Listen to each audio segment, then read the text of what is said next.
L'énoncé économique d'automne se fait toujours attendre alors que l'ajournement de la session approche. Pendant ce temps, c'est toujours la paralysie à la Chambre des communes. Ça n'a pas empêché quand même le premier ministre Justin Trudeau de multiplier les rencontres sur la question des frais douaniers et de la surveillance des frontières. Alors, on sent que ce dossier est et restera sans doute prioritaire, peu importe qui sera éventuellement à la tête du prochain gouvernement. Alors, nous recevons pour parler de tout ça notre panel aujourd'hui pour discuter de toutes ces questions. Alors, Don Boudria qui se joint à nous aujourd'hui.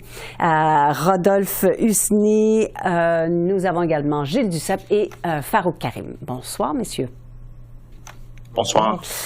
Alors d'abord, je vais commencer par vous, M. Boudria. Tiens, est-ce que la stratégie de Justin Trudeau d'être très, très proactif dans ce dossier-là, le dossier de l'imposition de frais de douane peut-être, est-ce que c'est politiquement rentable pour lui, vous pensez?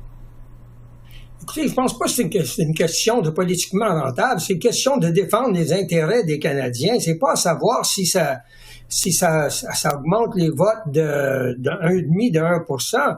La question est de savoir qui est du côté du Canada et qui ne l'est pas dans ce débat-là. Et je pense que dans le passé, en tout cas à l'époque où j'étais ministre, on n'a jamais eu de situation auquel le chef de l'opposition ne sentait pas qu'il était du côté du Canada. Bon, alors c'est une bonne question posée, ça. Je vais donc continuer sur cette question-là. Farouk Karim, est-ce que c'est en train tout ça de se retourner un peu contre les autres partis, contre les conservateurs, par exemple? Est-ce que M. Poilievre a l'air d'être celui qui joue contre le Canada?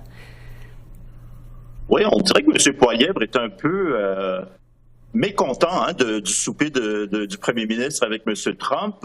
Sa sortie était, je crois, mal avisée, un peu trop chef de l'opposition, un peu pas assez premier ministre en attente. On sait qu'il est devant dans les sondages depuis longtemps. Les Canadiens vont éventuellement le voir comme un aspirant potentiel premier ministre, et donc il faudra se comporter de la sorte, surtout devant une crise qui semble existentielle là, face à Trump et les tarifs. J'ai trouvé que M. Poilievre a manqué une chance. Ce que je peux peut-être comprendre de sa stratégie, c'est qu'il est peut-être que dans son électorat, manifestement, il y a un électorat qui est pro M. Trump. Là, je pourrais soupçonner dans son électorat conservateur. Et donc, je crois qu'il veut ménager un peu les deux côtés de la frontière. Mais en même temps, il veut être premier ministre du Canada. Et il faut donc, comme M. Boudria le dit, défendre les intérêts du Canada. Rodolphe, est-ce que vous êtes un peu d'accord avec ça? Est-ce que le discours de Pierre Poilievre va finir par agacer? Écoutez, j'ai juste envie de dire que je pense que M. Boudria s'est présenté 2 fois en voulant déchirer l'accord de libre-échange de M. Mulroney. Donc, j'ai juste envie de faire un petit sourire que les libéraux étaient avant contre le libre-échange. Concernant la position de M. Poilievre, je pense que cette semaine, ceux qui ont vraiment aidé M. Trudeau, c'est M. Ford et Mme Smith, qui ont fait des entrevues à Fox News, qui ont fait une campagne de publicité aux États-Unis. Je pense que c'est ce genre d'actes qui sont beaucoup plus puissants et qui aident plus, en tout cas, la soi-disant équipe Canada ou le travail de M. Trudeau. Et je pense que ça a été plus, en tout cas, 2 premiers ministres conservateurs qui ont plus aidé. La position de M. Poilievre, écoutez, c'est la même que la semaine dernière en termes de est-ce qu'on fait vraiment confiance à M. Trudeau, en tout cas, pour mener ces négociations? Moi, je me suis déjà positionné là-dessus en disant, et là, je reprends encore les mots de l'ancien ministre John Manley, l'ancien ministre libéral, je pense qu'il faut une élection pour avoir un mandat fort pour négocier avec les États-Unis. Gilles, qu'est-ce que vous pensez de cette question-là? Est-ce qu'il y a un gagnant? Est-ce qu'il y a un vainqueur dans ce dossier-là? Est-ce que c'est Justin Trudeau? Est-ce que c'est Pierre Poilievre? Est-ce que, comme vient de le dire Rodolphe, c'est plutôt Doug Ford, Daniel Smith?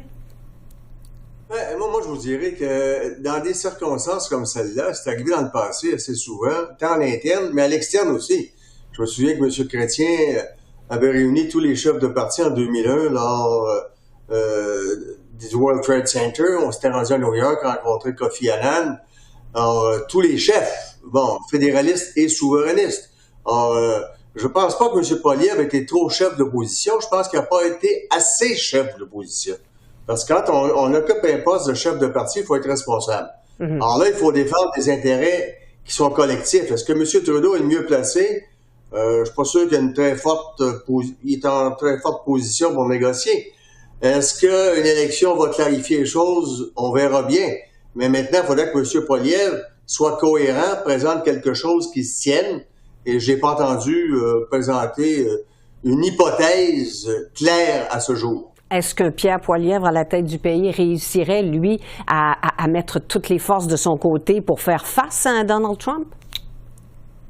Il faudrait d'abord que lui-même accepte de collaborer avec les autres. Et il n'a pas démontré une grande force en ce sens depuis le début. À part de dénoncer tout le monde, là, je pense que dans certaines situations, je citais les 2001, lorsque les tours se sont effondrés, il fallait se tenir ensemble. On est en démocratie, on peut avoir des divergences. Et c'est évident qu'il y en avait entre le Bloc, par exemple, et M. Chrétien, ou entre nous et M. Harper, mais dans certaines situations, et on l'a prouvé à maintes reprises, se déplacer en Irlande, se déplacer en Hollande, à Vimy, pour dire, on peut avoir des divergences sur des points importants. N'en demeure pas moins qu'on demeure des leaders de partis démocratiques. Et en ce sens-là, il faut savoir défendre les intérêts de l'ensemble de la population, des citoyens et citoyennes du Canada et du Québec. Et je pense pas que M. Poilievre en est sorti vainqueur cette semaine. Est-ce que ça renforce M. Trudeau? Pour autant, je ne crois pas. Rodolphe, est-ce que... Il y a quand même un point important dans tout ça, si vous me permettez. Oui. Quand on devient chef de l'opposition, et même Lucien Bouchard était là, et d'autres qui ont été chefs de l'opposition auparavant, chef de l'opposition loyale de Sa Majesté. La loyauté devient à l'État avant sa formation politique. Qu'est-il arrivé de loyal dans le cas de M. Poilievre? Bon, on se pose la question. Ben certainement. Ben écoutez, certainement, on va poser la question. Vous mettez la question dans la bouche. Vous me facilitez les choses. Commençons, si vous voulez bien. On va revenir à tout le monde. Surtout, Gilles, vous avez du temps en banque parce que la dernière fois, vous en avez eu moins. Alors, je vous le promets, finir avec vous. Mais pour l'instant, Rodolphe, j'aimerais vous entendre. Est-ce que M. Poilievre peut travailler pour les intérêts supérieurs de la nation et mettre de côté son programme à lui? La question. Oui, tout à fait. Ben oui, tout à fait. Écoutez, le programme de M. Poilievre, c'est de créer des emplois au Canada, c'est d'avoir un partenariat énergétique, par exemple, concernant les États-Unis, c'est de ne pas avoir une taxe sur le carbone comme les États-Unis n'ont pas pour que le Canada soit compétitif avec les États-Unis. Et le plus important, c'est qu'au moins la relation de M. Trump avec M. Poilievre, elle sera, en tout cas, repartira de zéro. Tandis que la relation actuelle de M. Trudeau avec M. Trump, elle part de -20 parce que ce soit sur la frontière, que ce soit sur l'immigration, que ce soit même sur la protection du Canada, sur l'énergie, M. Trudeau n'a jamais été un champion de l'énergie canadienne. Alors comment voulez-vous qu'il y ait une crédibilité pour s'asseoir maintenant avec les États-Unis concernant juste l'énergie? Et même, écoutez, s'il y avait un gouvernement et lorsqu'il y avait un gouvernement démocrate avec M. Biden, est-ce qu'on a réussi à faire en tout cas des avancées sur le bois d'œuvre? Non. M. Harper a réussi à faire une avancée sur le bois d'œuvre. M. Trudeau, qui avait avec lui un président démocrate, n'a pas réussi en tout cas à faire une avancée sur le bois d'œuvre. Farouk, j'aimerais vous entendre là-dessus, pas nécessairement le bois d'œuvre, mais la position de M. Poilievre, disons. Oui, bien, M. Poilievre est en avance de 20 points dans les sondages. Il sait dans sa tête que d'ici 1 an, il va avoir une élection. Évidemment, le problème ou la négociation avec nos voisins américains ne se terminera pas d'ici 1 an. On commence, c'est le début de la première période. M. Trump n'est même pas encore en place. Donc, M. Poilievre, lui, pense dans sa tête que ça va être lui qui va ultimement négocier avec M. Trump. Et donc, stratégiquement, il devrait commencer à mettre de l'avant son plan de match et se positionner en tant que premier ministre. D'autant plus que, stratégiquement, il serait beaucoup mieux pour lui d'appuyer M. Trudeau puisque c'est un win-win pour lui. Si M. Trudeau réussit à diminuer la pression de M. Trump, bien, à ce moment-là, M. Poilievre pourra en prendre en partie le crédit. Si M. Trudeau, par contre, échoue, à ce moment-là, M. Poilievre pourra dire, voyez-vous, ça vous prend un nouveau premier ministre. Donc, c'est pour ça que je comprends moins bien sa stratégie cette semaine de tirer à boulet rouge sur M. Trudeau. Il serait beaucoup plus gagnant pour lui d'être derrière Trudeau, juste attendre de voir le résultat de cette négociation. Bon, parlons d'un autre dossier d'importance, si vous voulez bien. Je vais commencer avec vous, M. Boudria. Je ne sais pas si vous avez une question pour moi. Moi, j'en ai une pour vous, en tout cas. Est-ce que vous pensez qu'on aurait droit à annoncer un énoncé économique avant la fin de cette session? Les paris sont ouverts. Oui. Oui, je pense que oui. Maintenant, est-ce que ça va être possible de le faire en chambre? Comme vous savez sans doute, parce que plusieurs panélistes, et peut-être vous-même, vous connaissez la procédure parlementaire. L'énoncé économique n'est pas forcément un énoncé qui doit être fait en chambre. Paul Martin le faisait en comité parlementaire. Stephen Harper l'a fait devant l'Empire Club à Toronto, ou dois-je dire, c'était Flaherty qui l'a fait devant l'Empire Club à Toronto. Donc, ça peut être fait n'importe où. Est-ce que ça sera fait en chambre? Ben là, ça dépend peut-être en partie de à quel point l'opposition conservatrice, toujours, s'acharne avec empêcher le Parlement de fonctionner. Mais je suis convaincu que l'énoncé économique aura lieu avant la levée de l'Assemblée pour la période des fêtes. Et incidemment, c'est pas une fin de session. Alors, seriez-vous prêt à parier aussi, Farouk, qu'on arrivera à un énoncé économique? M. Boudria est un expert du Parlement et de la procédure, fait que je vais lui faire confiance. Il est certain que ça peut se faire à l'extérieur par un communiqué, juste l'état des finances publiques.